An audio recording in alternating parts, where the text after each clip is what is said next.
হাজরাপুরে তার বাড়ি। Please welcome Tanushree. Tanushree Porel national champion athletic 100 metre রানে, তাকে সম্মাননা জ্ঞাপন করার জন্য আমাদের পরামর্শ দিয়েছেন মেলার মাননীয় সভাপতি শ্রী বেচারাম মান্না মহাশয় এবং মেলার কার্যকরী সভানেত্রী হরিপালের বিধায়ক মাননীয়া ডাক্তার করবী মান্না মহাশয়া। আমরা তনুশ্রী পোড়েলকে ব্যাজ উত্তরীয় এবং একটি সুদৃশ্য মেমেন্টো সহযোগে সম্বর্ধনা জ্ঞাপন করব। সম্বর্ধনা প্রদান করবেন মহামান্য পশ্চিমবঙ্গ সরকারের মন্ত্রী, আমাদের অনুপ্রেরণা, আমাদের অভিভাবক, হরিপাল মেলা কমিটির সম্মানীয় সভাপতি শ্রী বেচারাম মান্না মহাশয়। বরণ করবেন আপনারা আমাদের ঘরের মেয়ে তনুশ্রী পোড়েলকে আমরা বরণ করছি। সামনে পিছনে একটু জোরে হাততালি দিন। তনুশ্রী আরো বড় হয়ে উঠুক, তার হয়ে ওঠার, বেড়ে ওঠার, প্রতিষ্ঠার এই উষা লগ্নে আপনারা সাক্ষী থাকুন। এই অপূর্ব সুন্দর মুহূর্তটি আপনাদের করতালিতে ভেসে যাক। প্লিজ প্লিজ জোরে হাততালি, একটু হাত ছাড়ুন। আমরা তনুশ্রী পোড়েলকে অভিনন্দন জানালাম। অভিনন্দন জানালেন আমাদের মাননীয় মন্ত্রী শ্রী বেচারাম মান্না মহাশয়। তাকে সম্বর্ধনা জ্ঞাপন করতে পেরে আমরা চার পর নাই আনন্দিত, পুলকিত, চমৎকৃত। একটা বিষয় শুধু বলার আছে, এখানে আপনারা লক্ষ্য করলেন যে একজন মাননীয় মন্ত্রী তিনি কৃষি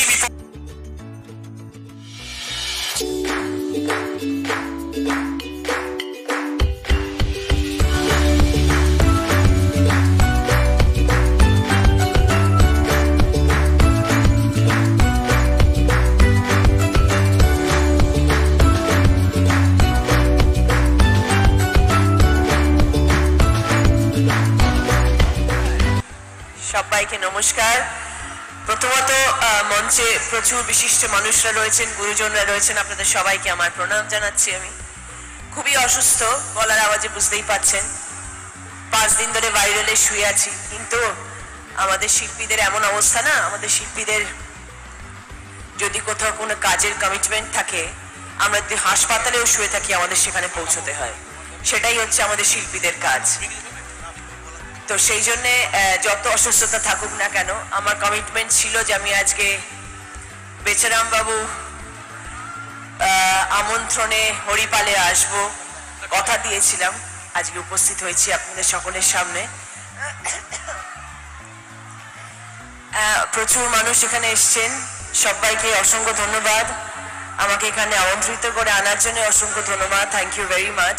এত মানুষ এসছেন, ভালো লাগে, কারণ আমরা সবাই শিল্পী মানুষ। আমরা পর্দার ওপরে থাকি, সেটা টিভির পর্দা হোক, সিনেমার পর্দা হোক, কিন্তু আমরা যখন এরকম ধরনের অনুষ্ঠানে আসি, তখন আপনাদের মতো মানুষদের সম্মুখীনে আসলে তখন বুঝতে পারি যে এত মানুষের ভালোবাসা, আশীর্বাদ আছে বলে এখনো মঞ্চে দাঁড়িয়ে আছি। হ্যাঁ, থ্যাংক ইউ, থ্যাংক ইউ।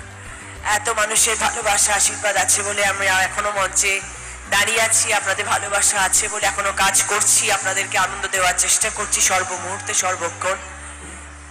এবং আপনারা নিশ্চয়ই খুশি হয়েছেন আমি আসতে পেরেছি। তার থেকে বেশি খুশি হয়েছি আমি আপনাদের সকলের সামনে এসে, কারণ এত মানুষ আমাকে ভালোবাসেন, এত মানুষের আমি সর্বক্ষণ সান্নিধ্যে থাকতে পারছি, এটাই সব থেকে বড় পাওয়া বলে মনে হয় আমার। আর এই মঞ্চে আজকে এত বিশিষ্ট মানুষের সামনে আমাকে সংবর্ধনা দেওয়া হলো, যদিও আমি খুবই ক্ষুদ্র সকলের সামনে, অত্যন্ত ক্ষুদ্র আমি সকলের সামনে, তাও আমি বলবো থ্যাংক ইউ ভেরি মাচ সবাইকে। এই অনুষ্ঠান, এই মেলার যারা আয়োজক রয়েছেন তাদের সবাইকে আমি ধন্যবাদ জানাচ্ছি। আরও একবার আমাকে এখানে আমন্ত্রিত করে নিয়ে আসার জন্য থ্যাংক ইউ ভেরি মাচ সবাইকে, থ্যাংক ইউ ভেরি মাচ। আর আপনারা যারা এখানে বসে আছেন এতক্ষণ ধরে, আর আমার আসতে লেটও হলো কারণ রাস্তায় প্রচন্ড ট্রাফিক যাকে বলে। এখন কলকাতা শহর এমন হয়ে গিয়েছে যে কলকাতা শহর থেকে বেরিয়ে ওই এয়ারপোর্টের রাস্তাটুকু ধরার জন্য 1-1.5 ঘন্টা সময় লেগে যায়, এমনই অবস্থা হয়ে গেছে। পপুলেশন বাড়তেই থাকছে। তো সেই জন্য অনেকটা সময় লেগে গেল আমাদের এখানে পৌঁছতে আজকে। তবুও আসতে পেরেছি, এটাই হচ্ছে সব থেকে বড় কথা। শরীর এত খারাপ ছিল, ভাবিনি যে এসে পৌঁছতে পারবো, তাও যে এসে পৌঁছতে পেরেছি সেটা আরো বড় কথা। থ্যাংক ইউ আপনাদের সবাইকে, ধন্যবাদ আমাকে আমন্ত্রিত করে নিয়ে আসার জন্য। Thank you very much. কিন্তু আমাদের মিটিল না আস, আর পুরকাইত বাবু, আপনার তো কথা, আপনার কথার সামনে আমি আর কি কথা বলবো। এনাকে তো আজ থেকে দেখছি না, এদের পাশে আসুন। এনাকে আজ থেকে দেখছি, আমার সৌভাগ্য। হ্যাঁ, কবে থেকে দেখছি, যবে থেকে মিরাকেলে জাজ হয়েছিলাম তবে থেকে ওনার পারফরমেন্স দেখে আসছি। One of the best performer. একটা জোরে হাততালি হোক ওনার জন্য। ইমেন্সলি ট্যালেন্টেড একজন মানুষ। আমরা তো পাঠ মুখস্থ করি দিদি, দাদারা আমাদের সামনে স্ক্রিপ্ট দেওয়া হয়, আমরা পাঠটা মুখস্থ করে আওড়ে দিই। দিদি নাম্বার ওয়ান পাঠ মুখস্থ করার জায়গা নয়, দিদি নাম্বার ওয়ান একটা অন্য ধরনের শো। কিন্তু এনারা যেটা করেন, যদি নিজেদের মধ্যে দক্ষতা না থাকে আর সেই দক্ষতাটা যদি অর্জন করতে না পারো, তাহলে কোনো মাইক কাজে দেবে না। তার জন্য হচ্ছেন ওনার মতন মানুষরা যারা প্রকৃত অর্থে জানে মানুষকে আনন্দ কিভাবে দিতে হয় আর কথা কিভাবে বলতে হয়, সেটা ওনাদের থেকে শিখতে হয়। আর আমরা সেটা প্রতি মুহূর্তে শিখে এসেছি এত বছর ধরে। দিদি সবে কাতার থেকে ফিরেছেন বিশ্বকাপ দেখে, এবং বছরে কয়েকবার উনি বিদেশে যান। ওই জন্যই ওনার অনেক রকমের হবি আছে, কিন্তু পাটা মাটিতেই থাকে। কিন্তু আমাদের যে বললাম মিটিল না আস, মনে হয় শেষ হয়েও হইল না শেষ। দিদি অসুস্থ, আমরা তার উপর কোন রকম বাড়তি আবদার করার দুঃসাহস হয়তো পাচ্ছি না, কিন্তু যার কথা আমাদের কাছে গান হয়ে ফিরে আসে, যিনি মঞ্চে থাকলে আমাদের মন ভালো হয়ে যায়, যাকে দেখলে আমরা দুঃখ বেদনা ভুলে যাই, যাকে দেখলে আমাদের প্রত্যাশার সঙ্গে প্রাপ্তির সেতুবন্ধন হয়, তিনি যদি কবির ভাষায় বলি আরো আরো প্রভু আরো আরো কিছুক্ষণ যদি একটু নিজেকে বাঁচিয়ে আমাদের প্রত্যাশা পূরণ করেন।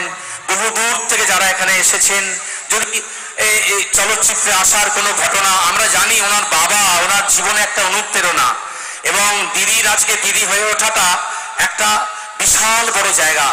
সেই বাবা ওনার শ্রদ্ধেয়, তিনি চলচ্চিত্রের অভিনয় ছেড়েছিলেন ওনার জন্য, চাকরি ছেড়েছিলেন, সেই সব কথা ওনার পুত্র রৌনক, তার প্রনীল ব্যানার্জি, তার কথা যদি বলেন, দিদি নাম্বার ওয়ান সম্পর্কে যদি কিছু বলেন, একটু সবাই শুনতে চান প্লিজ। দেখুন, দিদি নাম্বার ওয়ান তো আজকে 11 বছর হয়ে গেল করছি। ঠাকুরের প্রচুর আশীর্বাদ না থাকলে সেটা সম্ভব নয় কখনোই। 11 বছর ধরে একটা শোকে টানাও চারটিখানি কথা নয়, কিন্তু সত্যি সেটা সব সম্ভব হয়েছে বিকজ দিদিরা সাথে ছিল, দিদিদের ভালোবাসা সাথে ছিল। আর সর্বোপরি সবার উপরে ঠাকুরের আশীর্বাদ না থাকলে কোনো কাজই সম্ভব হয় না। তো ঠাকুরের আশীর্বাদ তো নিশ্চয়ই মাথার উপরে আছে, যার জন্যে দিদি নাম্বার ওয়ান আজকে এই জায়গায় এসে পৌঁছতে পেরেছে। তো যাই হোক না কেন, আর দিদি নাম্বার ওয়ানের আশাটাও একটা অদ্ভুত ব্যাপার ছিল, কারণ তার আগে আমি তখন ডান্স বাংলা ডান্স করতাম, আমি আর মিঠুনদা করতাম তখন। মিঠুনদা তখন এমজি ছিলেন, মহাগুরু, আর আমি আর যিশু তখন জাজমেন্ট করতাম। সেটাও 2010-এর শেষ 11। সেই ডান্স বাংলা ডান্স দিয়ে আমার জি বাংলায় প্রথম পদক্ষেপ এবং প্রথম আমার কাজ শুরু। আর সেখান থেকে দিদি নাম্বার ওয়ান শুরু। আর তারপর তো দিদি number one is a history. তো সেই ইতিহাস রচনা করে দিয়েছে, দিদি নাম্বার ওয়ানে ইতিহাস রচনা করে দিয়েছে। তো সেটা তো ডেফিনেটলি আমি মনে করি ঠাকুরের আশীর্বাদ এবং আপনাদের সকলে ভালোবাসা ছাড়া তো দিদি নাম্বার ওয়ান সেই জায়গায় এসে পৌঁছতেই পারতো না। তার থেকেও বড় কথা আমি মনে করি যে আমি নিজেকে আরো অনেক বেশি সমৃদ্ধ করতে পেরেছি বিকজ আমি দিদিদের কথা শুনতে পেরেছি। এত দিদিদের এত রকম কথা, এত রকম তাদের গল্প, ভালো মন্দ মেশানো, প্রতি মুহূর্তে শিক্ষণীয়। সেটা প্রতি মুহূর্তে আমরা শিখেছি, প্রতি মুহূর্তে আমরা জেনেছি, সেগুলো সব শিখে শিখে শিখে নিজেকে সমৃদ্ধ করেছি। এবং শুধু আমি নই, কোটি কোটি মহিলা, কোটি কোটি দিদিরা, কোটি কোটি মানুষ সারা পৃথিবীতে প্রতি মুহূর্তে সমৃদ্ধ হচ্ছেন। সবার জীবনে অনেক রকম পরিবর্তন এসছে শুধু এই দিদি নাম্বার ওয়ানের মঞ্চের শোটা দেখে। এমন একটি শো যে প্রতিটা মানুষের জীবনকে পরিবর্তন এনে দিয়েছে, রেভলিউশন যাকে বলে, সেই রেভলিউশন এনে দিয়েছে একমাত্র দিদি নাম্বার ওয়ান। কারণ মানুষের জীবনের যে দূরদর্শিতা যেটাকে বলি আমরা, জীবনকে দেখার যে দূরদর্শিতা, সেটা মানুষের পাল্টে গেছে দিদি নাম্বার ওয়ানের পর থেকে। প্রতিটি দিন 365 দিনের একটা শো, এমন একটা শো যেটা 11 বছর ধরে 365 দিন ধরে হয়। এবং আজকেও দিদিরা বলে যে আমরা প্রতিদিন শিখি। তো সেরকমই একটা শো যেখান থেকে প্রত্যেক মুহূর্তে আমরা শিখছি, কারোর দুঃখ দেখে শিখি, কারোর আনন্দ দেখে শিখি। কারোর কষ্ট দেখে শিখি, কারোর লড়াকু জীবন দেখে শিখি। আজকে কোনো দিদিরা বাড়িতে এমনি বসে থাকে না, প্রত্যেকটি মুহূর্তে প্রতিটি দিদি কাজ করছেন, সবাই উপার্জন করছেন, কেউ আর হাত পাতেন না, সবাই হাত থেকে অর্জন করেন। তো সেরকম একটা শোয়ের একটা আমি অংশ বলে আমি নিজেকে ভীষণ গর্বিত মনে করি। সেটাও একটা আপনাদের সকলের আর ভালোবাসা তো বটেই, এবং ঠাকুরের আশীর্বাদ তো বটেই। সব মিলিয়ে জীবন চলছে। সর্বোপরি যেটা এক্ষুনি পুরকাইতা বললেন যে বাবার আশীর্বাদ 100%। আমার বাবাই আমার জীবনের সব, এখনো আছেন, এই মুহূর্তে আমার পাশে আছেন। তো বাবার আশীর্বাদ ছাড়া তো ইম্পসিবল, কিছুই সম্ভব ছিল না। তো বাবার আশীর্বাদ রয়েছে, এখনো থাকবে সারা জীবন, যতদিন আমি বেঁচে থাকবো বাবাকে নিয়েই বেঁচে থাকবো। তো বাবার আশীর্বাদ আছে বলে এখনো চলছি, পথ চালিয়ে নিয়ে যাচ্ছি। আর বাকি তো সব আপনারা রয়েছেন, আপনাদের সকলে ভালোবাসা রয়েছে। Thank you so much for that, thank you very much. দিদি, হাজার হাজার মানুষ আপনার কথা মন্ত্রমুগ্ধের মতো শুনছে, প্লিজ যদি একটু গান। গান তো আমার আজকে হবে না, তাপস আছে গাইবে আমার হয়ে। মানে আমাদের রচনা এত হরিপালের ফেমাস যে ভাষায় বর্ণনা করা যাবে না, তাই তো? এই চুপ করে রইল। তাহলে আপনাদের তরফ থেকে আমি অনুরোধ করছি একটা ছোট্ট ডায়লগ আর একটা ছোট্ট গান। কেননা এখানে বলে দিই, এখানে না আসা পর্যন্ত আমার হৃৎপিণ্ড ধাপধাপ ধাপধাপ ধাপধাপ ধাপধাপ করছিল, ভালো হাতে এই ছুঁড়ল। আমি একদম টাইম টু টাইম রিপোর্ট দিয়েছি যে বিমানবন্দর। আমি অনুরোধ করছি একটা ছোট্ট ডায়লগ আর একটা ছোট্ট গান। কেননা এখানে বলে দিই, এখানে না আসা পর্যন্ত আমার হৃৎপিণ্ড ধাপধাপ ধাপধাপ ধাপধাপ ধাপধাপ করছিল, ভালো হাতে এই ছুঁড়ল। আমি একদম টাইম টু টাইম রিপোর্ট দিয়েছি যে বিমানবন্দর, বেলঘড়িয়া এক্সপ্রেস হয়ে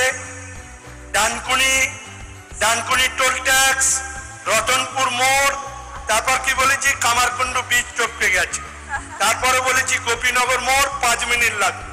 মিলল তো কথা? তাহলে আমরা আর বেশিক্ষণ রাখবো না, কেন ওনাকে যেতে হবে ঘাটাল হয়ে চন্দ্রকোনা, অনেক দূর রাস্তা, রাত্রে আবার প্রোগ্রাম আছে।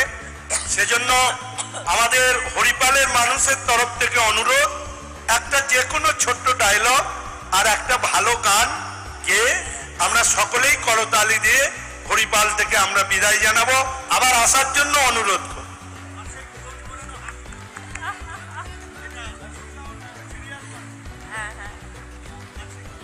ডায়লগ তো এখন কিছু বলতে পারছি না, 2 নাম্বার মানে গল্প আপনাদেরকে অনেক শুনিয়ে দিয়েছি। আর গানের গলা তো আজকে আমার নেই, কিন্তু আমার সাথে তাপসদা সবসময় গান। আজকে তাপসদা 2 লাইন গাইবেন, আমি তাপসদার সাথে গেয়ে দিচ্ছিলাম, আমার গলা দিতে আজকে কিছু বেরোবে না। আজকে তাপসদা গাইবেন, তার সাথে আমি তোমার সাথে গলা মেলাম।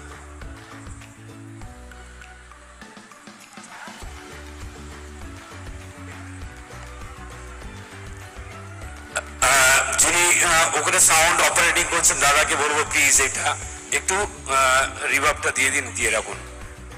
তো ওনারই একটা বিখ্যাত ছবি, এতদিন আমরা বহু জায়গায় ফাংশন করি, আজকেও আছে। তো আমি ম্যাডামের খুব পছন্দের একটা ছবি, খুব পছন্দের একটা গান, আপনারা সবাই জানেন, যিনি বিগ বির সাথে অভিনয়ও করেছিলেন। ছবির নাম হচ্ছে সূর্যবংশম। তো আমি একটু ওনাকে ধরিয়ে দিচ্ছি, বুঝতেই পারছেন ওনার গলার অবস্থা। দিল মেরে তু দিওয়ানা হ্যায়, পাগল হ্যায় मैंने माना है, पल पल आहें भरता है, कहने से क्यों डरता है, दिल मेरे तू दीवाना है। Thank you so much, thank you very much. কথা দিয়ে গেলাম আপনাদের সবাইকে এবং বেচারাম বাবুকে যে আবার যদি ইনভাইট করেন তখন সুস্থ গলায় এসে 1 ঘন্টা গান শুনিয়ে যাব। 1 ঘন্টা করবিদিরকে তো আছেই, আসুন সামনে করবিদি। আপনাদের সবাইকে কথা দিয়ে যাচ্ছি, কারণ আমি ভীষণ অসুস্থ, বিশ্বাস করুন আমি খুব অসুস্থ। আমি তার সত্ত্বেও এসেছি, আমার কথা গলা দিয়ে আওয়াজ বেরোচ্ছে না, কিন্তু আমি কিন্তু অ্যাকচুয়ালি গানেরই মানুষ, আমি গান গাই, আমি গান ভীষণ ভালোবাসি। আজকে আমার ঘাটাল চন্দ্রকোনা টাউন যেতে হবে, সেটাও একটা কমিটমেন্ট। সেখানে গিয়েও আমাকে এই একই কথা বলতে হবে যে আমি কতটা আমার গলার অবস্থা খারাপ, এবং সঙ্গে এমনি থাকবেন আমাকে সুরে সুর মেলানোর জন্য। কিন্তু যদি বেচারাম বাবু আমাকে আবার কথা দেন আসবেন, ডাকবেন, তাহলে তখন 1 ঘন্টা গান শুনিয়ে যাবো। গতবারে একটি ঘটনা বলি, সিঙ্গুরে এসেছিলেন, এত ভিড় হয়েছিল, আমি বলেছিলাম আজ স্টেজে থাকতেও না, এবার নেমে পড়ুন, জিজ্ঞাসা করুন। যাক, ঠিক আছে, আবার আমন্ত্রণ রইল, নিশ্চয়ই আমরা আবার পাবো আমাদের সেই প্রিয় অভিনেত্রী রচনা ব্যানার্জিকে। আর হরিপালের মানুষের পক্ষ থেকে একটা গগনভেদী করতালি দিয়ে অভিনন্দন জানিয়ে দিন। আরো জোরে, আরো জোরে। Volunteer ready, volunteer barricade ready, volunteer গাড়ি রেডি,